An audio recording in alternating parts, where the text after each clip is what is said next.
से देखते हैं?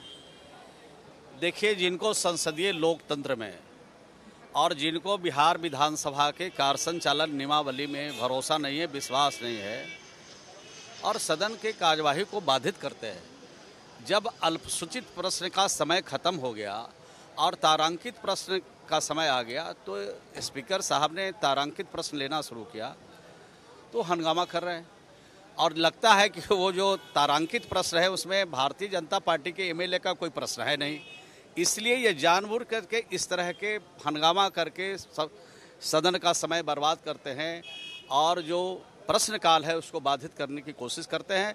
इस तरह की कोशिश नहीं करना चाहिए। बिहार की जनता समझती है कि किस तरह से आप सदन की कार्यवाही को। बीजेपी के विधायकों का कहना था कि स्पीकर साहब सवाल पूछने नहीं देते हैं, जो रूलिंग पार्टी के जो एमएलए पूछते हैं 3-3 पूरक सवाल पूछने दिया जाए। अभी तो उनके जो माननीय विधायक हैं राणा जी, उन्होंने तो कई सवाल पूछे हैं और ये तो सदन के पटल पर भी है और सदन से बाहर जो आजकल बाहर जो मीडिया के माध्यम से बातें आ रही है, डायरेक्ट टेलीकास्ट हो रहे हैं, वो तो आप सब लोग भी देखे हैं, बिहार की जनता, देश की जनता देख रही है। तो इस तरह से सदन नहीं चलता है। जब माननीय विजय बाबू जो नेता विरोधी दल हैं, वो जब स्पीकर थे तो किस तरह से सदन चलाते थे? नियम से चलाते थे कि नियम को तोड़ के चलाते थे? अपने उनको बोलना चाहिए कि हम नियम को तोड़ के भी चलाते थे और नियम को जोड़ के भी चलाते थे। ये बात बोलना चाहिए, उनसे पूछना भी चाहिए। विधानसभा की कार्यवाही कब तक? कौन घटना करो? सदन में जो हंगामा हुआ और बीजेपी के विधायकों का कहना था कि सवाल नहीं पूछने दिया जाता है। ये इनका मिथ्या आरोप है। जब कुछ इन लोगों के पास इशू नहीं होते हैं, मुद्दे नहीं होते हैं, तो यही सब आरोप लगा करके, मनगढ़ंत आरोप लगा करके सदन को बदनाम करने की साजिश करते हैं। देखिए, दुर्भाग्यपूर्ण है। जनता के सवाल सदन में आने थे, हम लोग का भी सवाल था, लेकिन जानबूझ करके हंगामा किया गया, बगैर कोई कारण के हंगामा किया गया। जो तारांकित सवाल जैसे ही शुरू हुआ, उसका तो समय है, तो संसदीय प्रणाली में जिनको यकीन नहीं है वो लोग ये कर रहे हैं। तारांकित सवाल शुरू हुआ, फिर हंगामा शुरू हुआ और जब कोई स्मूथली तरीके से चला था तो कोई दिक्कत नहीं था। उसके बाद कुर्सियां उठा करके तोड़ दी गई, 2-2 कुर्सियां तोड़ दी गई हैं। इसके बाद सदन को स्थगित करना पड़ा है। बीजेपी का कहना है कि स्पीकर साहब सवाल नहीं दे रहे हैं। एक अगर रूलिंग पार्टी के विधायक सवाल पूछ रहे हैं तो उनको 3-3 मौका दिया जा रहा है पूरा पूछने के लिए। तो बीजेपी के विधायक जो कर रहे हैं, मेरे पास तो सवालों का लिस्ट है ना, सवालों का सीरियल वाइज लिस्ट है। जिनका सवाल रहेगा वही ना पूछेंगे जी। बीजेपी का सवाल विजय कुमार सिंह उर्फ डब्लू सिंह, बीजेपी का सवाल यहाँ है, महागठबंधन के हैं, महागठबंधन के हैं, और इसी सवाल पे आते आते हंगामा कर दिए। तो महागठबंधन के लोग सवाल कर रहे थे। जब बीजेपी के राणा रणधीर सिंह जी सवाल पूछ रहे थे तो सारे सब पूरक सवाल उन्होंने पूछा। तारांकित सवाल हुआ, सीरियल नंबर से चल रहा था, कोई दिक्कत नहीं थी। उसके बाद ये लोग अचानक से कुर्सी तोड़ना शुरू कर दिए। मकसद एक ही था कि सदन नहीं चलने देना, यही बात थी।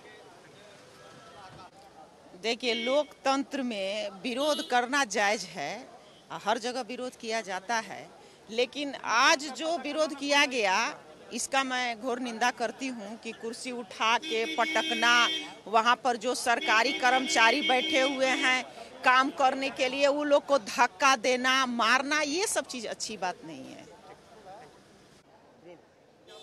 रूलिंग पार्टी का आरोप है कि बीजेपी के विधायकों ने कुर्सियां उछाली, कुर्सियां तोड़ दी गई, अधिकारियों के साथ धक्का मुक्की की गई। कितनी सच्चाई है? देखिए, सदन में नेता प्रतिपक्ष को बोलने नहीं दिया जा रहा है। जो 4 सीटेड उप मुख्यमंत्री सदन में बैठा है, मुख्यमंत्री इस पर कोई जवाब नहीं दे रहे हैं। हम लोगों ने तो मुख्यमंत्री से जवाब मांगा है कि मुख्यमंत्री जी ऐसी कौन सी मजबूरी हो गई, उस मजबूरी को बताइए विधानसभा के पटल पर। अब तक 4 सीटेड व्यक्ति का जब भी कोई मामला आता था आप तुरंत इस्तीफा ले लेते थे। आज कौन सा मजबूरी हो गई? मुख्यमंत्री जी किसी विषय का जवाब नहीं दे रहे हैं। हाउस में भी माननीय अध्यक्ष जी केवल सरकार के लोगों का प्रश्न को ले भी रहे हैं और विपक्ष के प्रश्नों को किनारे कर रहे हैं। तो दिख रहा है ना कि जब एक क्वेश्चन आता है सरकार के लोगों को तो आप 10 बार सवाल करने का मौका दे रहे हैं, और वही अपोजिशन का क्वेश्चन आता है तो तुरंत आप खत्म कर रहे हैं। तो कहीं ना कहीं अध्यक्ष का आसन जब न्याय नहीं करेगा तो निश्चित रूप से उसके विरोध में विरोध होगा। कब तक इस तरह का विरोध चलेगा? सत्र तो छोटा था। और देखिए, आज हम लोगों ने, कल भी हम लोगों ने शिक्षक का मामला उठाया, 4 सीटेड उप मुख्यमंत्री का, आज भ्रष्टाचार से मामले थे, अगवानी ब्रिज का मामला था। इन विषयों का सवाल सुनने की हिम्मत नहीं हुई मुख्यमंत्री और उप मुख्यमंत्री को, इसलिए उन्होंने हाउस में पहले ही क्वेश्चन खत्म करने का लगे, तो निश्चित रूप से उस पर आपत्ति व्यक्त की गई।